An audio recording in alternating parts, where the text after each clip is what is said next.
Senhor. Boa noite. A gente vem falando desde o sábado, do Saiba Mais passado sobre algumas situações difíceis que o nosso país vive, infelizmente. E nessa noite a gente também vai falar sobre uma coisa que é muito triste, mas também que a gente tem um pouco de esperança.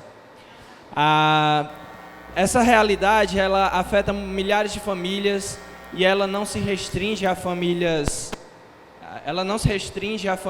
pobres ou classe média, mas, na verdade, a maioria das famílias de todos os níveis sociais possíveis.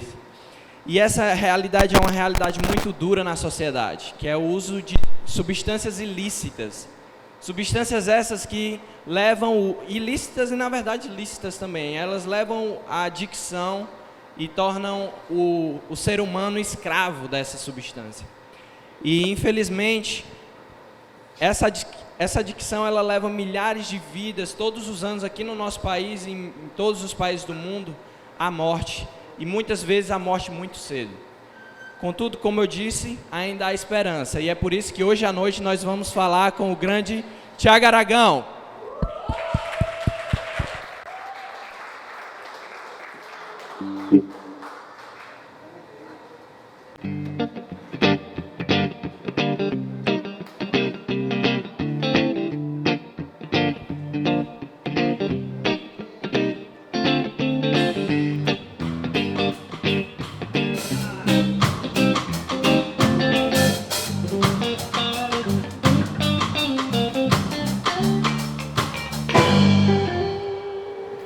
Tudo bom, Tiago?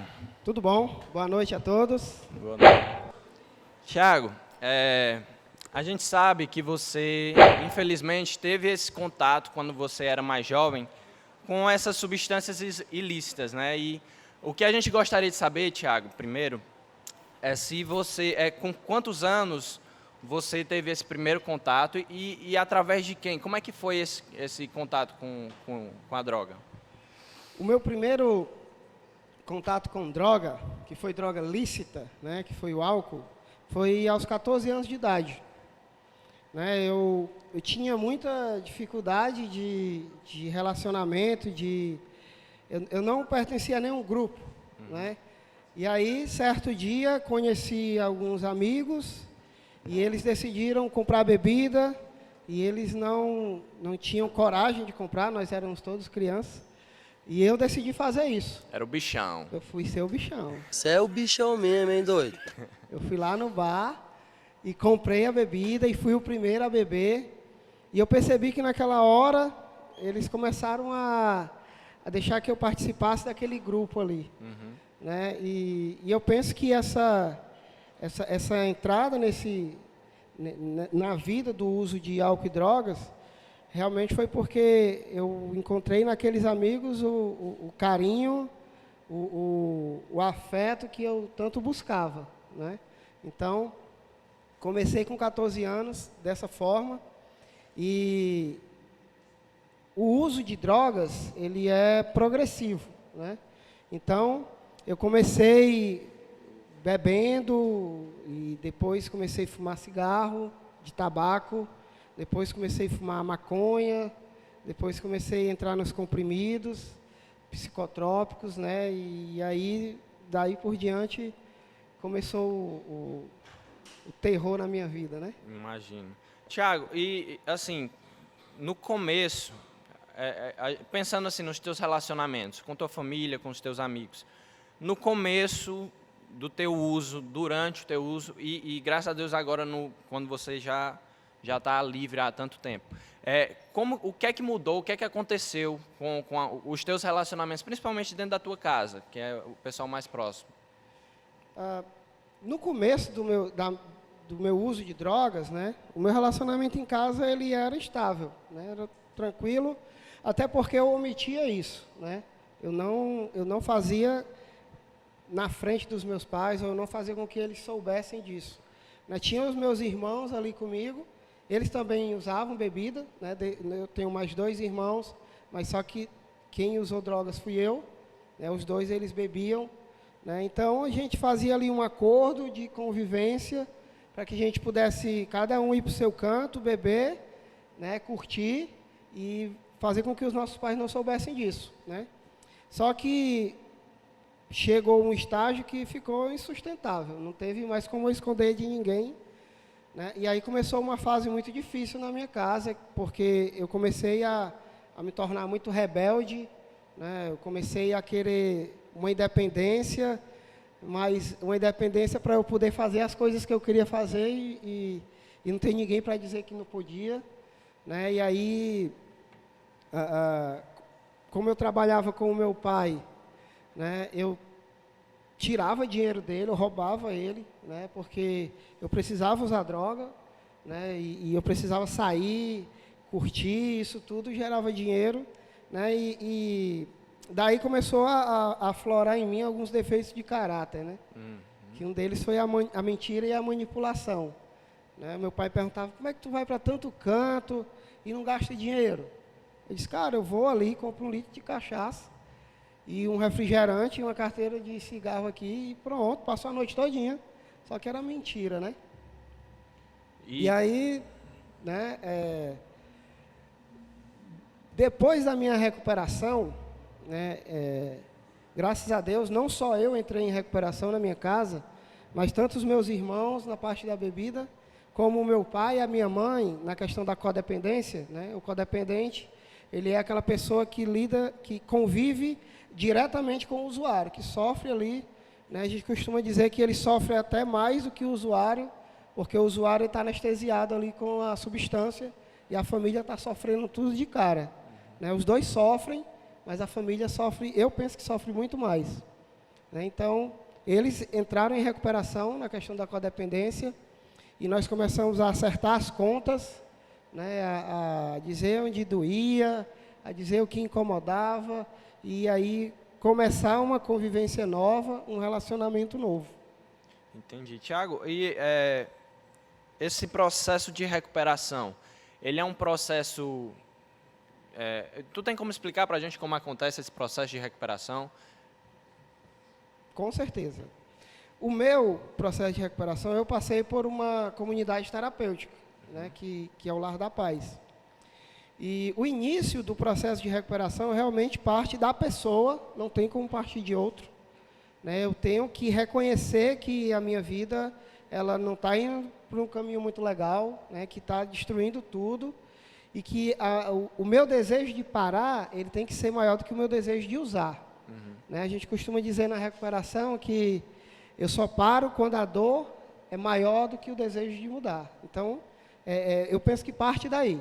Eu preciso realmente dar o pontapé inicial, né? E dentro do meu processo de recuperação, eu conheci a comunidade terapêutica, que foi uma ajuda essencial na minha recuperação, a programação de 12 passos e, principalmente, conheci Jesus Cristo.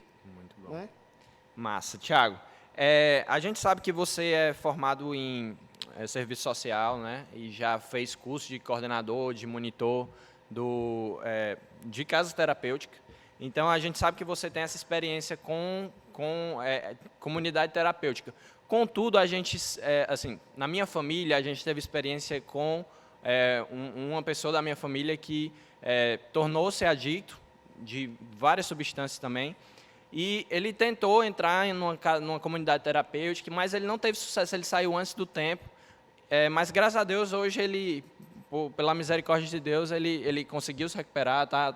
Na verdade, ele continua, né, no processo de recuperação. Mas me diz uma coisa, é realmente funcional esse momento na comunidade terapêutica? O que acontece lá dentro, o que é que eles fazem para a gente ter na mente o que realmente acontece dentro dessas comunidades? Eu acho que a comunidade terapêutica funciona muito bem, né? A gente vai aqui conversar algumas coisas a respeito disso.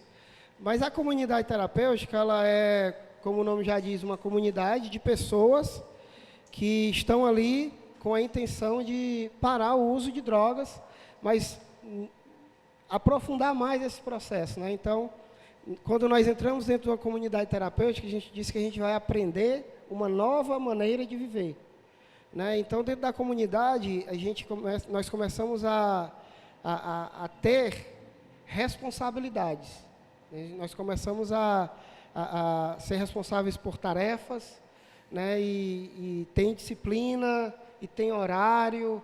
Então, quando você está usando drogas, é tudo meio solto. Você não tem que dar satisfação a ninguém. O seu egocentrismo ele está reinando. E dentro da comunidade terapêutica, você começa a entender que existe regra. Você começa a entender que para as coisas acontecerem, você tem que participar e você tem que fazer a sua tarefa bem feita, né? Quando eu fui para a comunidade terapêutica, eu não sabia fazer absolutamente nada, né? Então, eu comecei a ficar responsável pela pintura da casa, né? Depois, pela grama, que era o pior de todos, tirar na mão. Plantinha na mão da grama. Né? Eu disse, cara, me coloca para rachar lenha, mas não me coloca para fazer esse negócio aqui não, pelo amor de Deus. Mas era a minha responsabilidade, eu tinha que fazer. Aí fui ser auxiliar de cozinha, depois eu passei a ser o cozinheiro. Né? Então, quando eu cheguei em casa da recuperação, a mãe, espera aí, quem vai fazer o jantar aqui sou eu. Ele fala, lá tem milagre mesmo, esse lugar. Mas assim, a gente aprende a viver em comunidade, aprende a respeitar o outro, o espaço do outro. E também é um local onde a gente pode pausar para começar a entender Deus, né, conhecer o Senhor Jesus Cristo. E dentro da comunidade terapêutica onde eu participei, nós tínhamos lá a programação dos 12 Passos, que é a mesma que a gente faz no Ministério Celebrando a Restauração. Né? Então, os 12 Passos ele é um mecanismo que eu tenho a oportunidade de poder estar acertando a minha vida, os meus relacionamentos, o meu passado, o meu relacionamento com Deus e até o meu serviço também. Então, tudo isso é iniciado dentro da comunidade terapêutica. Né? Muitas pessoas pensam assim, por que a adesão à comunidade terapêutica é muito pouca, o pessoal não funciona para todo mundo, né?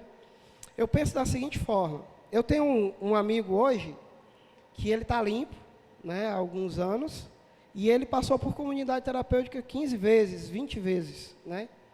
Então, assim, não é só uma tentativa que você vai fazer, né? Depende muito de como a pessoa está, a questão da dor dela, da família também, né? Que a família também influencia muito na questão da permanência da pessoa na comunidade ou não. Né? Então, assim, a pessoa ela tem oportunidades, ela vai na comunidade, mesmo que ela não cumpra o tratamento, possivelmente ficou alguma coisa no coração, né? E as pessoas que nós acompanhamos, elas quando querem voltar, que elas vão para a recuperação, que elas recaem na droga e que elas querem parar, elas já sabem o caminho de volta, elas já sabem para onde ir. Né? Então, assim, isso é válido. Né? Agora, é fato que de uma turma de 30 pessoas dentro de uma comunidade terapêutica, talvez 5 ali entrem em recuperação. É uma realidade bem dura mesmo. E, Tiago, me diz uma coisa, a adicção, ela pode ser considerada uma doença? E que natureza, se ela for considerada, ela está dentro? Se é da natureza mais física mesmo, mais do corpo humano, mental, psíquica, como que é? Bom, ela é uma doença, né? É uma doença progressiva, incurável, de consequência fatal. Né? Por isso que o nosso lema é viver um dia de cada vez, né? Porque nós acreditamos que a recuperação ela é feita um dia de cada vez. Eu tenho que enfrentar o meu dia, né? Esquecer amanhã, esquecer o ontem. E ela sim, eu penso que ela é uma doença que afeta também a área física, na parte da compulsão, né? Porque a partir do momento que eu uso a droga, que a compulsão ela me domina, eu saio do controle. Né? Por isso que nós vemos aí casos de pessoas que matam, que roubam, né? Que fazem verdadeiras atrocidades, né? Porque ali no caso ele está dominado pela compulsão. Né? Tem a parte mental, na parte da obsessão, né? Onde a droga ela faz parte da minha vida e dos meus pensamentos, eu estando usando ou não. Né? Tanto faz eu estar ali usando a droga, como eu estar aqui sem usar, mas eu estou pensando nela, estou fazendo meus planos com ela no meio, né? Então, e a parte espiritual, que eu acredito que é o egocentrismo, né? Onde é a minha vontade, é o que eu quero, e eu não me importo com outras pessoas, eu não preciso da opinião de outras pessoas, a única coisa que me interessa é usar. Quando eu estou dentro desse ciclo, funciona dessa forma. Entendi. Tiago, e nessa questão física, a gente vê algo muito forte presente nas pessoas que têm uma adicção a alguma substância, que é a abstinência, né? Tu tem como explicar para a gente, você que já viveu isso, que na verdade vive isso, como que funciona no corpo da pessoa, na mente, essa abstinência que às vezes assim, as pessoas mais espirituais até tá endemoniado, né? Fala assim, alguma coisa do tipo, mas a gente sabe quimicamente que realmente o corpo está pedindo aquilo, mas como que funciona realmente na prática? Cara, é muito ruim. É uma situação bem difícil. Né? Assim, a questão da abstinência da droga, ela é muito semelhante com outras abstinências, de pessoas que são viciadas em chocolate, de pessoas que são viciadas em compras, né? Então, de pessoas que são viciadas em sexo. Tem uma semelhança dentre essas áreas de luta, né? Mas, assim, literalmente mesmo, a ansiedade ela sobe muito. Eu lembro que eu ficava muito ansioso, muito agitado, eu ficava nervoso, né? Quando eu ia comprar droga, me dava dor de barriga, eu tinha que ir primeiro no banheiro, porque me dava uma ansiedade tão grande, uma tremedeira tão grande e uma expectativa tão grande, né, de ver a pessoa trazendo a droga, que me gerava isso.